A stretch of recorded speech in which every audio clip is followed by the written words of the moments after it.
देश एक बहुत बड़ा उत्सव मनाने जा रहा है। हम सभी देशवासियों को गौरव हो, अभिमान हो।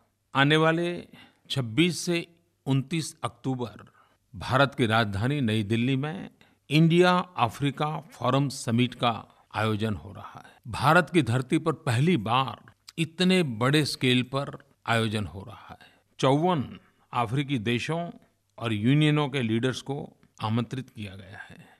अफ्रीका के बाहर अफ्रीकन देशों का सबसे बड़े सम्मेलनों पैकी का यह एक सम्मेलन हो रहा है। भारत और अफ्रीका के संबंध गहरे हैं। जितनी जनसंख्या भारत की है, उतनी ही जनसंख्या अफ्रीकन देशों की है और दोनों की मिलाते तो हम दुनिया की 1/3 जनसंख्या है। और कहते हैं लाखों वर्ष पहले यह एक ही भूभाग था। बाद में हिंद महासागर से ये 2 टुकड़े विभाजित हुए।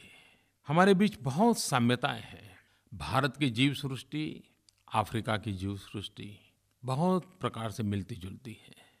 प्राकृतिक संसाधनों में भी हमारी काफी निकटता है और भारत के करीब 27 लाख लोग इन देशों में बहुत लंबे काल से बसे हुए हैं। भारत के अफ्रीकन देशों के साथ आर्थिक संबंध है, सांस्कृतिक संबंध है, राजनयिक संबंध है, लेकिन सबसे ज़्यादा अफ्रीकन देशों की युवा पीढ़ी को प्रशिक्षित करने में भारत बहुत बड़ी अहम भूमिका निभाता है।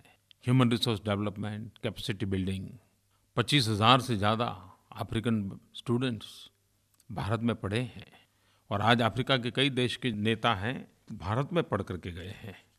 तो हमारा कितना गहरा नाता है और उस दृष्टि से ये समिट बड़ा महत्वपूर्ण है।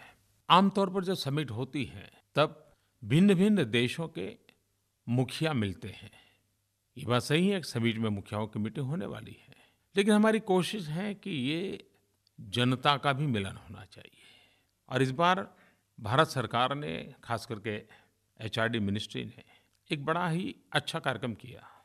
सीबीएसई की जितनी भी एफिलिएटेड स्कूल हैं, उनके बच्चों के बीच एक ऐसे कॉम्पिटिशन का कार्यक्रम किया गया, कविताएं लिखने का कार्यक्रम किया गया, उनकी भागीदारी बढ़ाने का कार्यक्रम किया गया। करीब 1600 स्कूलों ने उसमें भाग लिया। भारत और भारत के बाहर की भी स्कूलें थी और हजारों स्कूली बच्चों ने भारत अफ्रीकन संबंधों को बल देने वाली बातें लिखी।